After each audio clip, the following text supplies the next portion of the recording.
आज के इस वीडियो के अंदर हम देखने वाले हैं कि पीएफ का पैसा हमें ऑनलाइन कैसे विड्रॉल करना है। यहाँ पर जो तरीका आपको बताऊंगा उस तरीके से आप अपने पीएफ का जो पैसा विद इन 5 मिनट के अंदर ही विड्रॉल कर पाओगे और आपके अकाउंट के अंदर ये जो पैसे हैं आ जाएंगे। सबसे पहले तो आपको प्ले स्टोर पे आना है। यहाँ पर आपको एक एप्लीकेशन डाउनलोड करना है, उमंग। इस एप्लीकेशन के जरिए पीएफ का पैसा विड्रॉल करना काफ़ी आसान हो चुका है। हमें इसको इंस्टॉल कर लेना है। एप्लीकेशन को हम फर्स्ट टाइम ओपन करेंगे तो यहाँ पर कुछ परमिशन अलाउ करने के लिए बोली जाएंगे, इनको अलाउ कर देना है। और देन आपको डैशबोर्ड पर लॉगिन करने का एक ऑप्शन दिखेगा, तो यहाँ पर गेट स्टार्टेड के ऑप्शन पे क्लिक करेंगे। आपको यहाँ पर मोबाइल नंबर दर्ज करने के लिए बोला जाएगा, लेकिन जैसे कि हम फर्स्ट टाइम आ रहे हैं तो हम डायरेक्टली अगर लॉगिन करेंगे तो पॉसिबल नहीं होगा। सबसे पहले तो इस पोर्टल पर हमें रजिस्टर करके अपना जो अकाउंट है वो बनाना है, जिसके लिए हम अपना मोबाइल नंबर दर्ज करेंगे, अपना स्टेट यहाँ पर सेलेक्ट करेंगे, I agree term and conditions के ऑप्शन पे क्लिक करेंगे, रजिस्टर के ऑप्शन पे क्लिक करेंगे। आपके फ़ोन पर एक ओटीपी आएगा वेरिफिकेशन के लिए, यहाँ पर दर्ज करना है और वेरीफाई ओटीपी के ऑप्शन पे क्लिक करना है। अब आप सभी के सामने पहली बार आ रहे हैं तो एक सिक्योरिटी पिन सेट करने का ऑप्शन आएगा। बेसिकली इससे क्या होगा कि अगली बार जब भी आप आओगे तो हर बार आपको लॉगिन करने के लिए आपको मोबाइल के जरिए ऑथेंटिकेशन करने की ज़रूरत नहीं होगी।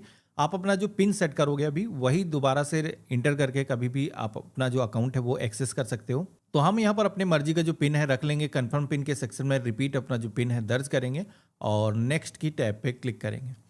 तो इस तरीके से आप देखोगे कि हमारा जो पिन है वो यहाँ पर सेट हो चुका है। अब यहाँ पर आप देखोगे कि रिसेंटली यूज सर्विस, यहाँ पर पीएफ का जो ऑप्शन है, ईपीएफओ का जो ऑप्शन है वो आ रहा है, लेकिन हो सकता है आपके केस में ना आए। तो इसके लिए मैं बता देता हूँ किस तरीके से इस ऑप्शन को लाना है। इसके लिए आपको सर्विसेज का एक ऑप्शन दिखेगा, इसके सेक्शन में आना है। व्यू ऑल के ऑप्शन पे क्लिक करके यहाँ से आप पीएफ का जो ऑप्शन है वो ला सकते हो। बाकी यहाँ पर सर्च करने का ऑप्शन दिया गया है। हम यहाँ पर पीएफ का जो ऑप्शन है वो सर्च करेंगे।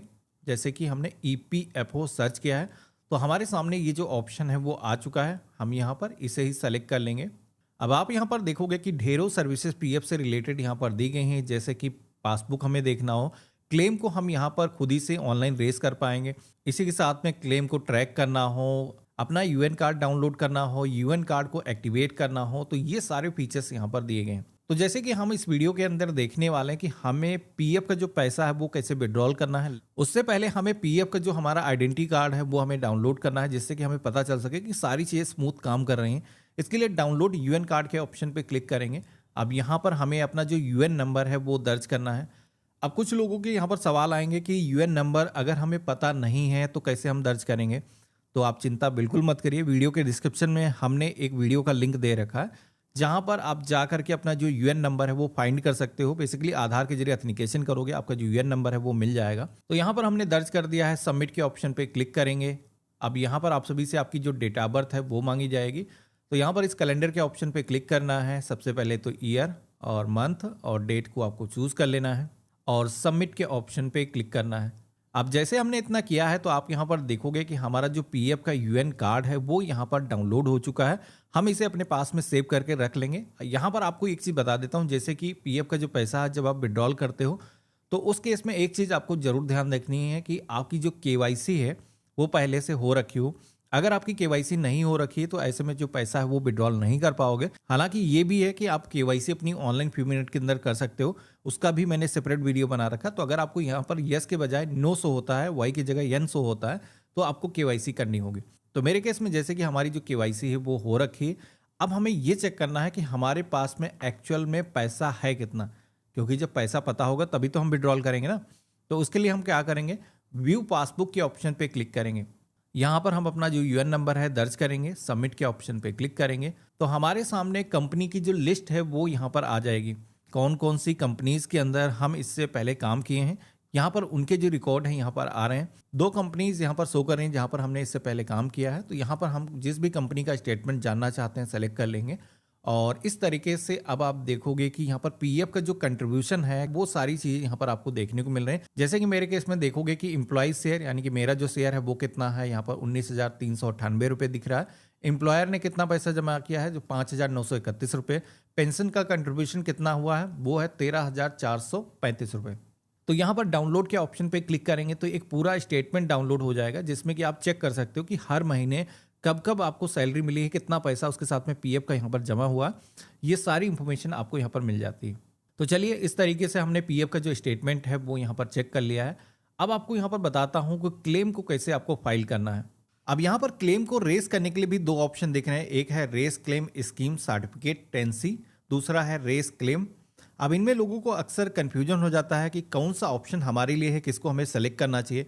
तो मैं आपको बता देता हूँ, डिपेंड करता है कि क्या आप पैसा विड्रॉल कर रहे हो। जैसे कि अगर आपको अपना जो पेंशन का जो पैसा है, जो उसमें कंट्रीब्यूशन का हिस्सा होता है, वो अगर आपको विड्रॉल करना है, अगर आपकी जो जॉब का पीरियड है वो 10 सालों से कम है, तो ऐसे में आप अपना जो पैसा है 10C के माध्यम से उसको विड्रॉल कर सकते हो। लेकिन मेन जो पैसा होता है, जो नॉर्मल पीएफ होता है, उसको अगर हमें विड्रॉल करना है तो क्या हम करेंगे, रेस क्लेम के ऑप्शन पे क्लिक करेंगे, जिसमें कि जॉब छोड़ने के बाद में अगर आपको पैसा विड्रॉल करना है, या फिर बीमारी है, कोई घर पे शादी है, किसी भी आवश्यक कार्य की वजह से आपको पैसे विड्रॉल करना है, तो इसके लिए आपको रेस क्लेम के ऑप्शन पे क्लिक करना है। तो जैसे हमने क्लिक किया है तो हमारे पीएफ अकाउंट की जो डिटेल है वो यहाँ पर फेच होकर के आ चुकी है। आप देखोगे केवाईसी डिटेल के सेक्शन में भी हमारा आधार नंबर, पैन नंबर ये पहले से ही आ चुका है, यानी कि हम अपना जो पैसा है यहाँ पर विड्रॉल कर सकते हैं।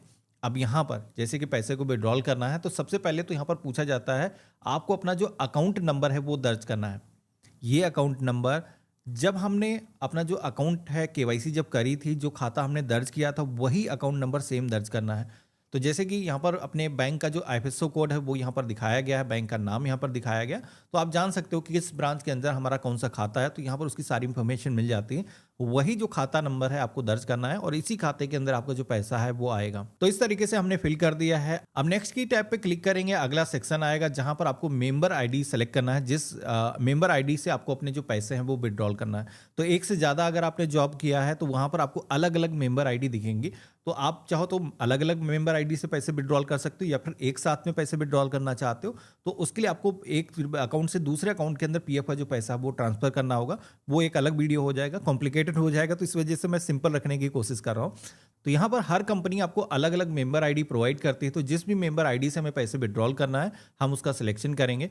अब नीचे की तरफ आप देखोगे तो कुछ इंपॉर्टेंट डेट्स दिखाई गए हैं, जैसे कि DOJ date of joining, employ pension scheme date, इसी के साथ में DOE यानी कि डेट ऑफ एग्जिट, अगर आपने कोई जॉब छोड़ी है तो यहाँ पर आपको मेंशन होगा कि इस डेट से आपने जॉब छोड़ी है। इसी के साथ में रीजन ऑफ लिविंग, तो जैसे कि यहाँ पर मेंशन नहीं किया है कंपनी ने अभी तक, तो यहाँ पर इस वजह से ये जो रिकॉर्ड है वो अपडेट होकर के नहीं आ रहे हैं। तो हम यहाँ पर क्या करेंगे, नेक्स्ट की टैब पे क्लिक करेंगे। अब यहाँ पर आप सभी को अपना जो एड्रेस है वो दर्ज करने के लिए बोला जाएगा। तो जहाँ पर भी आप रहते हो आपको अपना जो कंप्लीट एड्रेस है, सबसे पहले तो लोकेलिटी, यहाँ पर आपको अपना हाउस नंबर, बिल्डिंग, अपार्टमेंट का जो भी नाम है दर्ज करना है।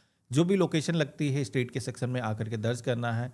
स्टेट सेलेक्ट करना है, डिस्ट्रिक्ट चूज करना है, सिटी का जो नाम है आपको चूज करना है, और इसके बाद में आपको अपने एरिया का जो पिन कोड है यहाँ पर आपको दर्ज करना है, और देन आपको यहाँ पर नेक्स्ट की टैब पे क्लिक करना है।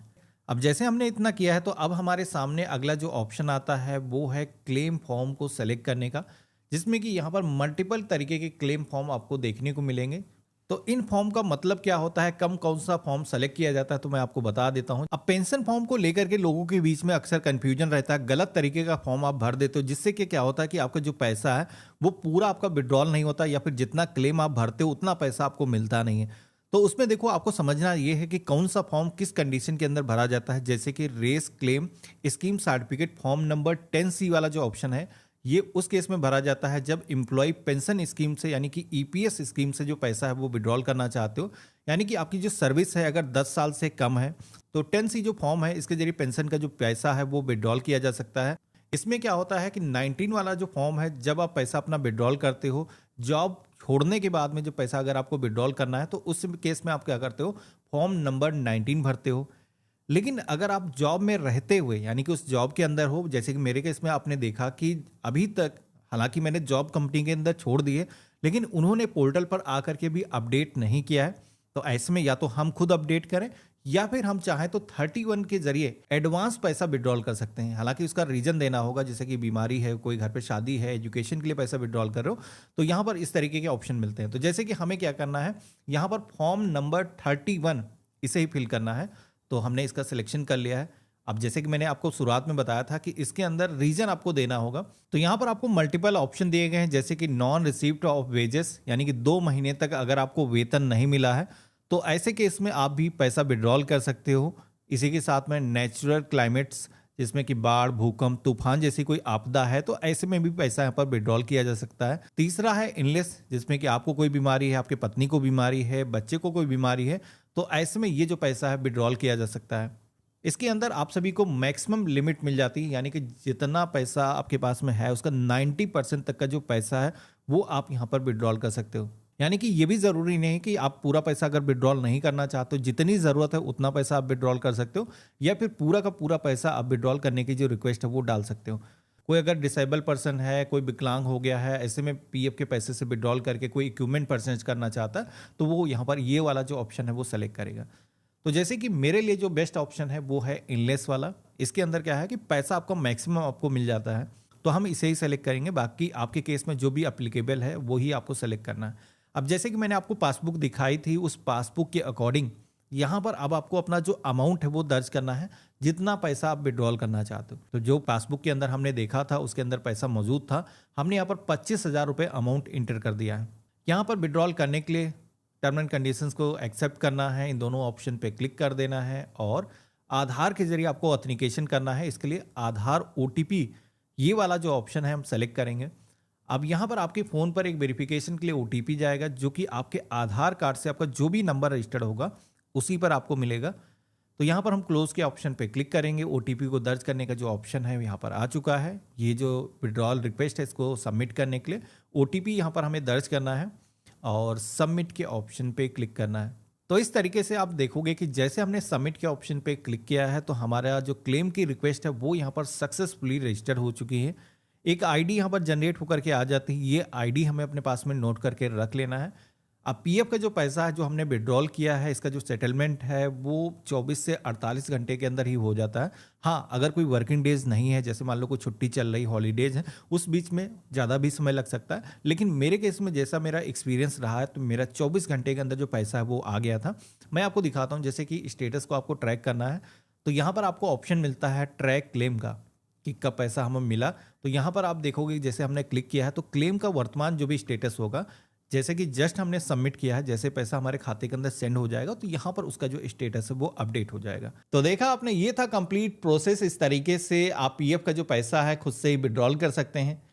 आशा करता हूँ आज का जो वीडियो है आप सभी को काफ़ी पसंद आया होगा। वीडियो पसंद आया तो इसे लाइक ज़रूर करना, चैनल पर नए हो तो सब्सक्राइब कर लेना।